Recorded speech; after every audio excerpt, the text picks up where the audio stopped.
TPCC అధ్యక్షుడు మహేష్ కుమార్ గౌడ్ మాట్లాడుతున్నారు. Live లో చూద్దాం. 25,750 కోట్లు మాత్రమే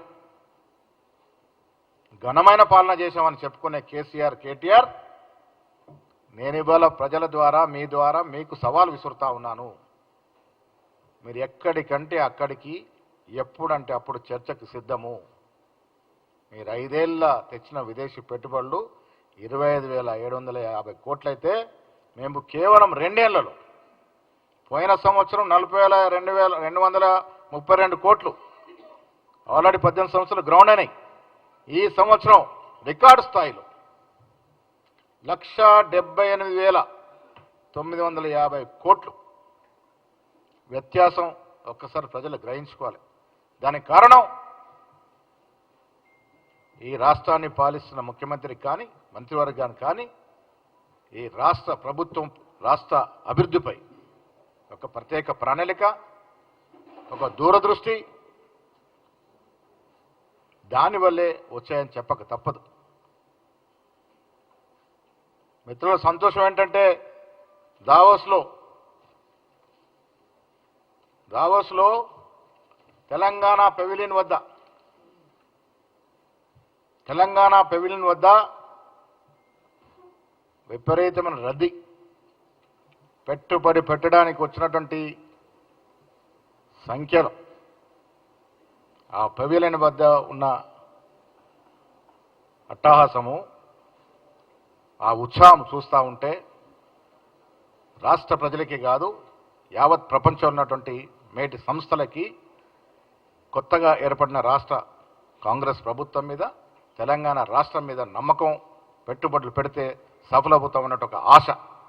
దాని కారణంగానే ముఖ్యంగా ప్రసిద్ధిగాంచిన IT, energy, solar, air space, మౌలిక సదుపాయాల కల్పన, ఫార్మా, హెల్త్ కేర్ రంగానికి చెందినటువంటి కంపెనీలు తెలంగాణకి పెట్టుబడులు పెట్టడానికి రావడాన్ని కాంగ్రెస్ పార్టీ స్వాగతిస్తూ ఉంది. తెలంగాణ రాష్ట్రం వైపు దావోస్కు వచ్చిన ఐటీ పెద్ద సంస్థలు చూస్తూ ఉన్నారు అంటే, పెట్టుబడులు పెడతా ఉన్నారంటే, ఇది రానున్న రోజుల్లో తెలంగాణ రాష్ట్రంలో రియల్ ఎస్టేట్ కూడా భూమి వచ్చేటువంటి అవకాశాలు ఉన్నాయి. తెలంగాణలో ముఖ్యంగా హైదరాబాద్ ముఖ్యమంత్రి గారు దురదృష్టి తీసుకున్నటువంటి సంస్కరణలు కానీ, పెట్టుబడి విధానాలు కానీ, పెట్టుబడి వ్యవస్థను సరళీకృతం చేయడం, సింగిల్ విండోలో పర్మిషన్లు రావడం, వారికి అవసరం మేరకు ప్రోత్సాహాలకు ఇవ్వడం, భూములు కానీ, కరెంటు కానీ, ఇతరత్ర సదుపాయాలని సకాలంలో కలగజేయడం వల్ల విదేశీ పెట్టుబడి సంస్థలకి నమ్మకం కుదిరింది. మీరు చూశారు, ఇంత పెద్ద ఎత్తున పెట్టుబడి తెలంగాణకి రాష్ట్రానికి వస్తుందంటే, నేను మళ్ళీ చెప్తా ఉన్నాను, ఇది కాంగ్రెస్ పార్టీ తిరగాల్సిన ఒక చరిత్ర.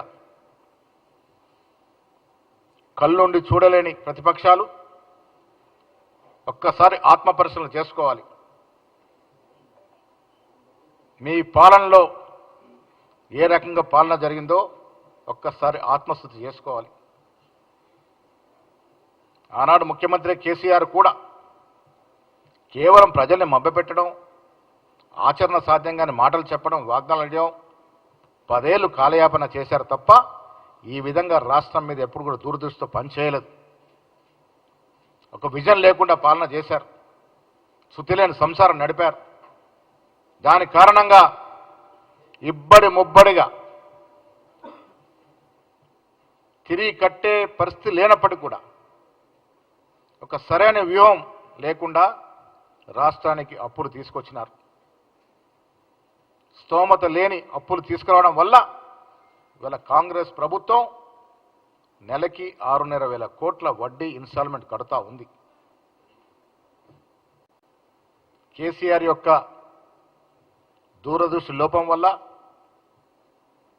కట్టే పరిస్థితి లేకున్నా కార్పొరేషన్ల మీద, సొసైటీల మీద అప్పులు తేవడం వల్ల ఇవాళ రాష్ట్రానికి అధిక ఆర్థిక భారం పడుతున్నప్పటికీ కూడా ఒక విజన్, ఒక దూరదృష్టి, ఒక ప్రణాళిక కట్టడిగా చేయడం వల్లే దాదాపు 7-8 మాసాలు కృషి వల్లే ఇవాళ దావోస్లో మనకి పెట్టుబడుల వర్షం కురుస్తూ ఉంది. నేను ఇటు బీఆర్ఎస్ కానీ బీజేపీ కానీ ఇతరత్ర ప్రతిపక్షాలకి మీ ద్వారా ఇతో పలుకుతా ఉన్నాను. మంచి పనులు ఈ రాష్ట్రానికి వచ్చినప్పుడైనా కనీసం వర్షం ప్రకటించండి. అనునిత్యం రాజకీయాలు చేయడం మానండి. ప్రజాస్వామ్యం మీద విలువలుంటే ఈ రాష్ట్రంలో ముఖ్యమంత్రి కానీ ఇతరత్ర మంత్రులు కానీ చేస్తున్నటువంటి అభివృద్ధి వల్ల ఇవాళ వచ్చినటువంటి పెట్టుబడుల పట్ల మీరు కూడా సంతోషం వ్యక్తం చేయాల్సిన పరిస్థితి.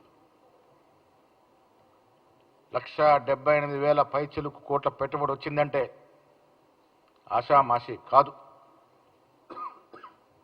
నేను మీ ద్వారా కాంగ్రెస్ పార్టీ ఇవాళ పెట్టుబడులకి ఆద్యం పోసి కృషి చేసి పెట్టుబడి తీసుకొచ్చిన రాష్ట్ర ముఖ్యమంత్రి గారికి, ఐటీ శాఖ మంత్రి గారికి, అధికారులకి, దీనికి ఆమోదం తెలిపిన కేబినెట్ మంత్రులందరికీ కూడా అభినందన తెలియజేస్తూ ఉంది. అదేవిధంగా ఈ పెట్టుబడుల వల్ల ఈ రాష్ట్రంలో దాదాపు 75,000 ఉద్యోగాలు అదనంగా వచ్చే అవకాశం ఉంది. 50 నుంచి 75,000 ఉద్యోగాలు.